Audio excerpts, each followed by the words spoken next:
जनूबी कश्मीर के जिला शोपियान के कगगाम के शहर डेर में जुमा के सुबह सिक्योरिटी फोर्सेस के साथ मुकाबले में 2 जंगजू हलाक हो गए।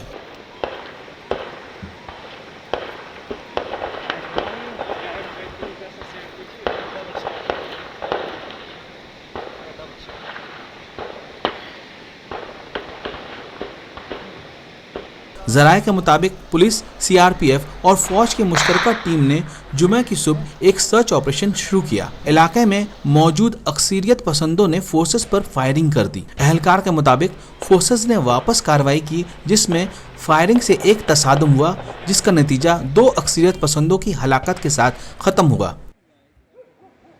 रिपोर्ट तक फायरिंग के तबादले के मुकाम पर तलाशी जारी है।